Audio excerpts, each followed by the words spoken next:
যিমানখিনি আমাৰ মঞ্চত উপবিষ্ট গণ্যমান্য ব্যক্তিসকলে কৈ গৈছে সেইটো বহুত কৈছে। মোৰ ক'ব লগা মোৰ মুখত আৰু বেলেগ আৰু যে আহিব এনেকুৱা কথা নাই। আজি ন আজি এই অনুষ্ঠানটিৰ পৰিচালনা সমিতিৰ সভাপতি আৰু সম্পাদক তথা সহমণ্ডলী মঞ্চত উপবিষ্ট জ্যেষ্ঠ ব্যক্তিসকল, মৰমৰ ছাত্ৰ ছাত্ৰীসকলৰ পিতা মাতা, লগতে অভিভাৱক অভিভাৱিকাসকল আৰু মোৰ লগৰ কোনোবা যদি আছে বন্ধু বান্ধৱীসকল, তো আজি চলিত মাহৰ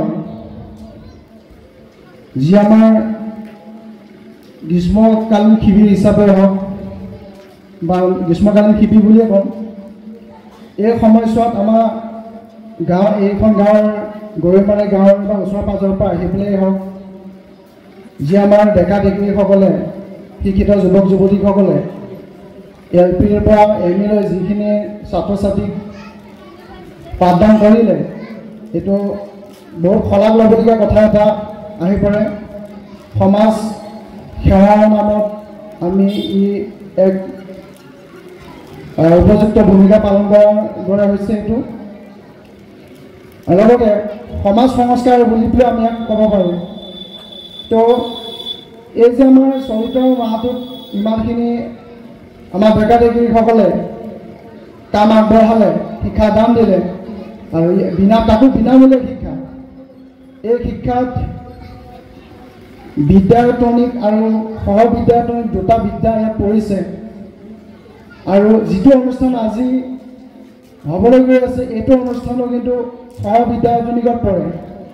এতিয়া বিদ্যায়তনিক আমিতো আনুষ্ঠানিক বিদ্যা লৈ আছোঁ, তো তাৰ মাজেৰে কৌতুকে কৰিছোঁ, নাচিছোঁৱেই, গাইছোঁৱেই আৰু এনেধৰণে নাটক কৰিছোঁ, যিয়ে যি ভাল পায় খেলিছে আৰু এনেধৰণৰ আমাৰ লঘু ব্যায়াম বা তেনেকৈ কিছুমান কাম কৰিছোঁ, কাৰ্য কৰিছোঁ। এইবিলাক আমাৰ সহবিদ্যায়তনিকত পৰে। তো সহবিদ্যায়তনিকে কাম কৰে কি, যে আমাৰ মানসিক উৎকৰ্ষ সাধনেই হওক, বৌদ্ধিক বিকাশেই হওক, শাৰীৰিক বৃদ্ধিয়ে হওক, এই তিনিটা কাম সমানে আগবঢ়াই লৈ যায়। তো খুব শলাগ ল'বলগীয়া কাম এই। আজি হেনো অষ্টম বাৰ্ষিক হিচাপে উপস্থিত, মানে আজি তাৰিখত অষ্টম বাৰ্ষিক হয়। গতিকে 8টা বছৰ ধৰি যিখিনি কৰিছে আমাৰ উঠি অহা যুৱক যুৱতী শিক্ষিত যুৱক যুৱতীসকলে বহুত আদৰণীয় পদক্ষেপ লৈছে। অনাগত দিনত আৰু কৰক। আমাৰ ফালৰ পৰা এইটো সহযোগিতা থাকিব, ওচৰ পাঁজৰ গণ্যমান্য ব্যক্তিসকলৰ সহযোগিতা থাকিব।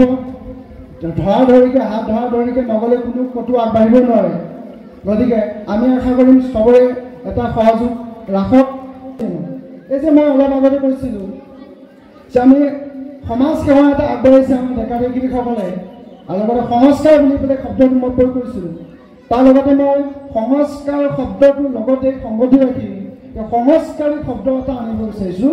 সংস্কাৰী শব্দটো এইধৰণে মই প্ৰয়োগ কৰিম যে এটা আমাৰ পৰিয়ালত, এটা অঞ্চলত, এটা বিশেষকৈ পৰিয়ালৰ পৰা যে সংস্কাৰীটো, যে আমি যদি কওঁ এই অমুকৰ ঘৰৰ ল'ৰাটো বৰ ভাল, বৰ সংস্কাৰী, অমুকৰ ঘৰৰ ছোৱালীজনী বৰ সংস্কাৰী, তাৰমানে কি হয়, সংস্কাৰী শব্দটো তাৰ পৰা আমি গম পাইছোঁ যে নিশ্চয় ল'ৰাটো ভাল, ছোৱালীজনী ভাল, গুণে বাণে চবতে ভাল, সকলোতে ভাল, কথা বাৰ্তা ভাল, চালন চলন ভাল, তাৰ যিটো আচৰণ বিধি চব ভাল। তো আমি বুজি পাইছোঁ যে নিশ্চয় সেই সংস্কাৰী পৰিয়ালৰ পৰা আহিছে। সংস্কাৰী পৰিয়াল বুলি পেলাই আকৌ কেনেধৰণৰ পৰ্যায়ৰ কথা বুজাইছে সেইটো কথা বুজক। মই ধৰি লৈছোঁ, এটা আম মই এডাল গছৰ পৰা ছিঙি আনি খাইছোঁ, আন এডাল গছৰ পৰা ছিঙি আনি খাইছোঁ। এডাল গছৰ পৰা আনা আমটো হ'ল টেঙা আম, আনডাল হৈছে মিঠা। তো টেঙা আম বুলি কোৱাৰ লগে লগে আমি গম পাই যাওঁ যে গছডালেই টেঙা। মিঠা আম বুলি কোৱাৰ লগে লগে আমি গম পাই যাওঁ গছডাল মিঠা আম। মানুহৰ অৰ্থ এইটোৱে বুজাইছে যে যেতিয়া আমি টেঙা বুলি কৈছোঁ, অৰ্থাৎ ল'ৰাটোৰ ছোৱালীজনীৰ ক্ষেত্ৰত আমি যদি বিবেচনা কৰোঁ, ল'ৰাটোৰ ছোৱালীজনী দুষ্ট প্ৰকৃতি, তেনেকুৱা ক্ষেত্ৰত আমি গম পাওঁ যে মাক দেউতাক হয় নিশ্চিত দুষ্ট। আজি ক'ৰবাত দেখা দেখিকৈ হয়, সন্মান নথকাকৈ হয়, কাৰোবাৰ সন্মুখত আজি বিড়ি চিগাৰেট টানি আছে, ধূমপান কৰি আছে, মদ্যপান কৰি আছে, অন্যান্য দুষ্কৃতি কাৰ্য কৰি আছে, এনেকুৱা ক্ষেত্ৰত আমি বুজি পাওঁ যে তাৰ চৈধ্য পুৰুষে তেনেকুৱা। তাৰ মানে অৰ্থ যে সংস্কাৰী ঘৰৰ পৰিয়ালৰ ল'ৰা ছোৱালী নহয়। এতিয়া আমি এইটোও বুজি পাইছোঁ যে আমি যদি ল'ৰাটো ছোৱালীজনী চাওঁ ভাল বেয়া, তাৰ পৰাই গম পাম যে মাক বাপেক ভাল। তো এইফালৰ পৰা আমি কওঁ কেতিয়াবা এনেকুৱা নহয়, তাৰ ব্যক্তিগত নহয় যে ল'ৰা ছোৱালী কেতিয়াবা দুষ্ট হয়, মাক বাপেক কিন্তু ভাল। নিশ্চয় দুষ্ট হোৱাৰ তাৰো এটা প্ৰসংগ আছে যে সি নিশ্চয় দুষ্ট সংগ লৈছে, নহ'লে তাক পৰিস্থিতিয়ে বাধ্য কৰাইছে। এইটো দুখ কিন্তু আমাৰ মাতা পিতা আছে, অভিভাৱকৰ আছে। কথাটো কিয় এনেকৈ কৈছোঁ মই, যেতিয়া নেকি মোৰ ল'ৰাটো ছোৱালী যদি দুষ্ট বুলি কৈছোঁ, মাক বাপেকটো ভাল আছিল। ল'ৰা ছোৱালী আজি দুষ্ট হোৱাৰ কাৰণটো হৈছে, মূলতে হৈছে কথাটো যে ল'ৰা ছোৱালীক মাক বাপেকে যিখিনি সময় দিব লাগিছিলে, অধ্যয়নৰ ক্ষেত্ৰত হওক বা অন্যান্য ক্ষেত্ৰত হওক, সেই সময় দিব পৰা নাছিলে, দিব লাগিছিলে। এইটো কাৰণে আমি চবেই এইটো সতৰ্ক হ'ব লাগিব যে মই ইনকাম কৰিছোঁ বহুত, মোৰ ল'ৰাটো ছোৱালীজনী মই যি মন যায় তাকে দিব পাৰিছোঁ, আৰু মই দিছোঁ। দিলেও নহয়, খেতি এডৰা কৰিছে, দিওঁ বুলি সাৰ দিলেই, পানী দিলেই যদি ভাল হ'লেহেঁতেন, মানুহ তেল পানী সাৰ উভৈনদী কৰি খেতি বাতি ভাল কৰিলেহেঁতেন। তো চবেই ভাল খেতিয়ক হ'লে হওক, তেনেকুৱাতো হোৱা নাই। আমি বুজি পাইছোঁ যি পৰিমাণৰ দিব লাগিব সেই পৰিমাণে দিব লাগিব, কিন্তু দিব লাগিব। আমিতো ল'ৰা ছোৱালীক দিয়া নাই তেনেকৈ। আমি দিনৰ 24 ঘণ্টা সময় পাওঁ, তাৰ মাজত 24 ঘণ্টাৰ ভিতৰত অন্তত এঘণ্টা সময় দিয়ক। যে এঘণ্টা সময় কি হিচাপে দিয়ে? মইতো মোৰতো পঢ়া শুনা একোৱেই নাই। মোৰ ল'ৰাটো ছোৱালী সুধিম যে তুমি কি প্ৰশ্ন কৰিছা, বহীখন কিতাপখন উলিয়াই দিয়া, মই চাই পেলাই তোমাক কৈ আছোঁ শুদ্ধ হৈছে নে নাই। নাই, এনেকুৱা কথা নহয়। মই ক'ব বিচাৰিছোঁ যে ল'ৰাটো ছোৱালীজনীয়ে এঘণ্টা সময় পাব, তাৰ লগত আলোচনা কৰিব, সম্পৰ্ক এটা গঢ়ি উঠিব। যেতিয়া মাতা পিতাৰ লগত ল'ৰা ছোৱালীৰ এটা মধুৰ সম্পৰ্ক গঢ়ি উঠে, তাৰ পৰা আমি গম পাই যাওঁ নিশ্চিত এই মিলনত এটা মধুৰ মিলন হয়। এই মিলনত মাক দেউতাকৰ মাজৰ ল'ৰা ছোৱালী যিখিনি চাৰি আদান প্ৰদান হয়, ভাৱ বিনিময় হয়, তাৰ মাক বাপেকে গম পাব ল'ৰাটো ছোৱালীজনী কোন দিশে গৈ আছে, আৰু সেই অনুপাতে ল'ৰা ছোৱালীক ছাপোৰ্ট কৰিব।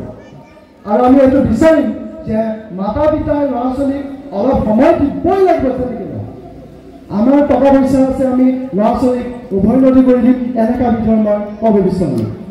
বাৰু যে ইয়াৰ মাজতে কোনোবাই সুধি দিয়ে বোলে ছাৰ কথা এটা সুধোঁ যে মই ল'ৰাটো ছোৱালীজনী চোৱা চিতা কৰোঁ। বোলে হয়, ঠিকে আছে, চোৱা চিতা কৰে, ঠিকে আছে, ভাল পাইছোঁ। তো ইয়াৰ মাজতে আৰু এটা কথা হ'ল, বোলে কি কথা, মই যে ল'ৰাটোক মই শাসন কৰিম, অনুশাসন কৰিম, আৰু কিবা আছে। ঠিক আছে, শাসন কৰিম। কেনেকৈ শাসন কৰিম? ইয়াতে 3টা সম্পৰ্কিত শব্দই আছে, শাসন, অনুশাসন, আৰু এটা হৈছে বোলে শাস্তি। তো শাস্তি থাকিব লাগিব নহয়। তো শাস্তি দিম কেনেকৈ? প্ৰথম অৱস্থা আপুনি শাসনলৈ আহক। শাসন এটা হৈছে পৰিসীমা, এটা বাউণ্ডাৰী। আপোনাৰ ঘৰৰ এটা পৰিসীমা, চাৰিসীমাৰ ভিতৰখন হৈছে, চাৰিসীমাটো হৈছে আপোনাৰ শাসন। শাসনৰ ভিতৰত আপুনি যেনে পৰ্যায় ভাল কৰিব পাৰে, ভাল কৰিছে, বেয়া কৰিছে, বিশেষকৈ ভালেই হ'ব।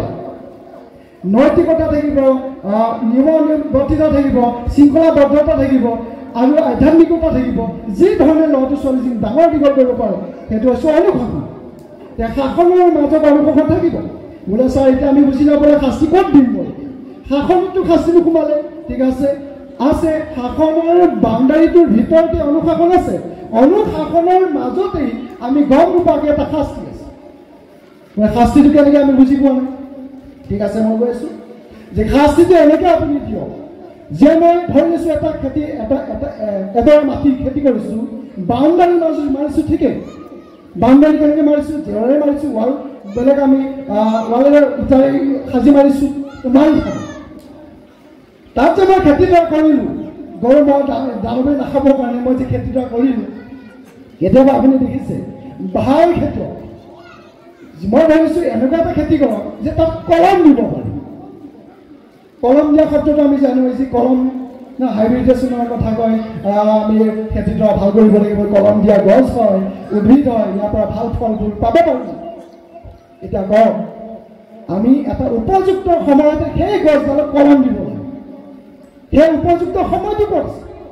সেই উপযুক্ত সময়টো নিজে কম যেতিয়ালৈকে ফুটি উঠে গজালি মেলি উঠে অংকুৰিত হয় এইখিনি সময়তে আপুনি কলম দিব নোৱাৰে তেতিয়াৰ উপযুক্ত সময় হৈছে যে গছ পুলিটো অলপ বৃদ্ধি হওক এটা সময়ৰ পিছত মই কলম দিম কলম দিলে কি হয় নিশ্চয় নিৰোগী হয় ফল ফুল ভাল আহিব কম সময়ত আমি তাৰ ফল ভোগ কৰিব পাৰিম গতিকে কথাটো বুজি লওঁ যেতিয়া মই তাত কলম দিয়াৰ কথা কৈছোঁ এটা নিৰ্দিষ্ট সময়তহে তাৰমানে বুজিছোঁ আমি ল'ৰাটো ছোৱালীজনীক এটা নিৰ্দিষ্ট সময়লৈ আপুনি শাসন কৰিব নোৱাৰিব অনুশাসন তাৰ যি মন যায় মুকলিকৈ দেখিব লাগিব তাক গতিকে সেই সময়ত যে 2 বছৰ বা 5 বছৰলৈ আপুনি মৰমত শিকাওক বুজাওক তাৰপিছত লাহে লাহে লাহে লাহে কলম দিয়া ষ্টাৰ্ট কৰক যে ল'ৰাটো ছোৱালীজনী মই এতিয়া কলম দিয়া ষ্টাৰ্ট কৰিম অৰ্থাৎ 2 এচাট দিবও লাগিব কোনো সময় অনুসৰি যেতিয়া যি প্ৰয়োজন হয় পৰিৱেশ পৰিস্থিতি অনুসৰি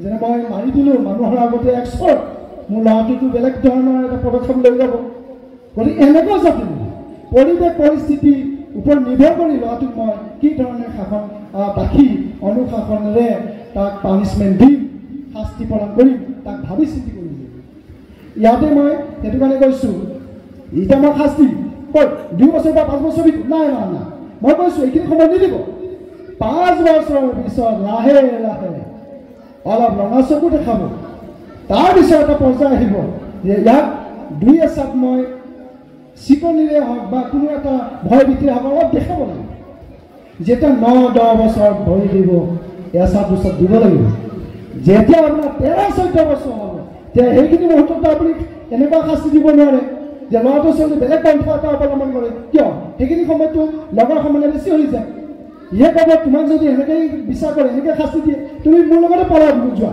বোলে ক'ত মই বিদেশ হ'ম সেইখিনি সময়ত কাৰণ টিনেজাৰ বুলিবলৈ এটা বয়স আছে টিনেজাৰ্ছ এইটো ভয়ংকৰ বয়স বুলি কৈছে যিটো মই 30, 40, 15, 16, 17, 18, 19 আটাইকেইটা যদি চাওক 3 লগোৱা আছে অৰ্থাৎ 13 to 19 এইটো কয় টিনেজাৰ্ছ বয়স এই বয়সত মাক বাপেকৰ কথা কেতিয়াও নুশুনে সদায় নিজে চিন্তা কৰিব লগৰ সমনীয়াৰ পৰা যিটো পাব সেইমতে কৰিব বিচাৰিব গতিকে অকণমান চাই চিতি আমি সেইখিনি সময়টো কিন্তু আমি তাৰ ওপৰত শাসন ব্যৱস্থা কৰিম শাস্তিটো মই কৈছোঁ 2 বছৰ বা 5 বছৰৰ ভিতৰত নপঢ়িলে নিদিব ভিতৰত নিদিব শাস্তি নিদিব আৰু লোকৰ ল'ৰা ছোৱালীটো ভাল হৈছে মোৰ ল'ৰাটো ছোৱালীজনী কিয় বেয়া হ'ব আৰু স্কুলত শুনি আহিলোঁ বোলে তাৰ ল'ৰাটো ছোৱালীজনী ভাল হৈছে মোৰ ল'ৰাটো ছোৱালীজনী কিয় গা পাব তাৰ ল'ৰা ছোৱালীটো বেছি নম্বৰ পাইছে মোৰ ল'ৰাটোক আকৌ ল'ৰা ছোৱালীজনী কম পাইছে এইটো কেনেকুৱা ব্যৱস্থা নাই ইয়াক পিটন দিব লাগিব নহয় যেতিয়ালৈকে সি নিজে বুজি নুঠে তেতিয়ালৈকে আমি তাৰ শাস্তি ব্যৱস্থা তেতিয়ালৈকে নকৰোঁ আৰু শাস্তি ব্যৱস্থাটো মই কৈছোঁ যে আমি যদি দিব পাৰোঁ 2 এচাট মই কৈছোঁ 5 পিছত 5 বছৰৰ পিছত আমি এনেকৈ 2 এটা 4টা কথা ক'ব পাৰোঁ তাৰপিছত 2 এচাট দিব পৰাকৈ 12-13 বছৰৰ পিছত 2 এচাট লগাব পাৰোঁ আমি শাসন কৰিছোঁ শাসনৰ ভিতৰত অনুশাসন আছে অনুশাসনে আমাৰ শাসনৰ ব্যৱস্থা নালাগে অনুশাসন যদি মজবুত থাকে অৰ্থাৎ সংস্কাৰী যদি হয় তে শাসনৰ কি দৰকাৰ আছে শাস্তি কি দৰকাৰ আছে তাৰ সন্মুখত শাস্তি দৰকাৰেই নাই শাসন বাউণ্ডাৰী দিয়াৰ কোনো কথাই নাই গতিকে কোনো এই ধৰণৰ অনুশাসন বজাই আপোনালোকে মাতা পিতাসকলক অনুৰোধ কৰিছোঁ ল'ৰা ছোৱালীক কৰাওক বুজাওক ভাল হ'ব আমি যিমান দেখি আছোঁ আগৰ অৱস্থাৰ তুলনাত এতিয়া এই অৱস্থাটো ইমানখিনি যে হৈ পৰিছে বহুতখিনি হৈছে আমি চকুৰে দেখিছোঁ আমি নিজে পাইছোঁ গতিকে ইয়াত আৰু কি বৰ্ণনা দিম উঠাবৰ বহুত হৈছে বহুত হ'ব লগা আছে আৰু হৈ থাকিব দেখাৰ দেখি হ'ব দুষ্ট হৈছে মদাহী আছে ল'ৰাটো ছোৱালীজনী তাৰ মাক বাপেক মদাহী হ'ব মদাহী আছিল সেইটো কাৰণে ল'ৰাটো ছোৱালীজনী মদাহী হৈছে গতিকে আমি যদি এনেধৰণে অপবাদ পাবই লাগে আমি মদ খাওঁ কিয় মদ্যপান কৰোঁ কিয় নিচা কৰোঁ কিয় আৰু নকৰে ভাল এতিয়া আপুনি কওক যে যেতিয়া নেকি মই আজি মদ খাই যদি আৰে আহিছোঁ কেইদিন খাই যাব লাগে এনেকুৱা আমাৰ মনৰ ভাৱ এটা আছে মই খাইছোঁ ঠিকেই মোৰ ল'ৰাটো ছোৱালীজনীৰ ভৱিষ্যত কথা ওপৰত চিন্তা কৰিলোঁ আপোনাৰ দায়িত্ব আছিল যে দায়িত্ব আছিল আধ্যাত্মিক দিশত যদি চাওঁ শাস্ত্ৰই এই কথাই কৈ আছে তুমি যিটো এইটো জন্ম কৰি যাবা পিছত আকৌ সেইটো ভুগিব লাগিব তুমি ভাল কৰিছা ভাল আকৌ পাবা বেয়া কৰিছা আকৌ বেয়া পাবা মই যদি আজি দুখীয়া ঘৰত জন্ম লৈছোঁ, আজি মই মদাহী হৈ জন্ম লৈছোঁ, মই মোৰ ল'ৰাটো ছোৱালী যদি আজি বদমাচি কৰিছে, এইটো মোৰ দুখ আছিলে তাৰ দুখ না তাৰ দুখ সি আগৰ জন্ম কৰি আছে যি কাম। গতিকে আমি সচেতন কৰি দিবৰ কাৰণে হওক বা অন্যান্য আমাৰ জ্যেষ্ঠ ব্যক্তিসকলে সেইখিনি কথা সচেতনমূলক কথা কিছুমান বাৰ্তা কিছুমান কৈছে, তাৰ পৰা আমি সচেতন হওঁ যে মই আগৰ জন্মত যিটো কৰ্ম কৰিছোঁ তাৰ ফল যদি ভুগিবই লাগে আৰু পুনৰ ভুগিবই লাগিব, গতিকে মইতো নিশ্চিত মই ভাল কৰিব লাগিব, নহ'লে আকৌ গৈ পেলাই মই সেই ঘৰতে জন্ম পাওঁ।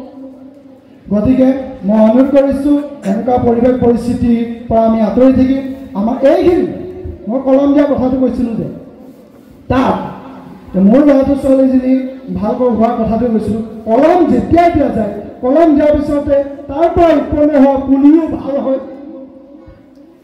গা গছডালো ভাল হয়, ফল ফুল ভাল পায়, নিৰোগী উদ্ভিদ পায়, ভাল ফল পায়, মুঠতে ধৰি লওক এতিয়া আপোনাৰ ল'ৰাটো ছোৱালীজনী এতিয়া বৰ্তমান ভাল, মানে আপুনি কলম দিছে এতিয়া। গতিকে চিন্তা কৰক আপোনাৰ ল'ৰাটো ছোৱালীজনী ভাল হ'বই, কিন্তু মনত ৰাখিব ইয়াৰ মাজত পৰিস্থিতিৰ কথা এটা আছে। ল'ৰাটো ছোৱালীজনীক আপোনাক যে এঘণ্টা চাবৰ কাৰণে কৈছিলোঁ তাত চোৱা চিতা কৰিব, ল'ৰাটো কথা বাৰ্তাত আমি গম পাই যাওঁ ল'ৰাটো ছোৱালীজনী কোন দিশত যাব বিচাৰিছে, তেতিয়া আমি সতৰ্ক কৰি দিবৰ কাৰণে আমাৰ সেইখিনি সময়ত এটা বুদ্ধি ল'ব লাগিব। গতিকে আপোনাৰ নিজস্ব যি বুদ্ধি আছে সেইমতে আপুনি কাম কৰক, তাৰ ল'ৰা ছোৱালী সদায় ভাল হ'ব। মই মংগল কামনা কৰিছোঁ আমাৰ উঠি অহা যুৱক যুৱতী শিক্ষিত যুৱক যুৱতীসকলে যি কাম কৰিব অনাগত ভাল কাম কৰিব আৰু পৰিৱেশ পৰিস্থিতি বজাই ৰাখিব। সুন্দৰ দুখ আমাৰ এইখিনি কথা আমি জানো, পৰিস্থিতিৰ সাপেক্ষে আমি এনেধৰণৰ কাৰ্যকলাপত লিপ্ত হৈ থাকোঁ কেতিয়াবা। মোৰ তাৰ পৰা আগতকৈ বহুত ভাল হৈছে, আমি এই কথাটো বাৰে বাৰে কৈছোঁ, আৰু ভাল হ'ব, আৰু ভাল হ'ব তো হওক, তাৰে মই মংগল কামনা কৰি মোৰ চমু বক্তব্য সামৰণি মাৰিছোঁ। ধন্যবাদ।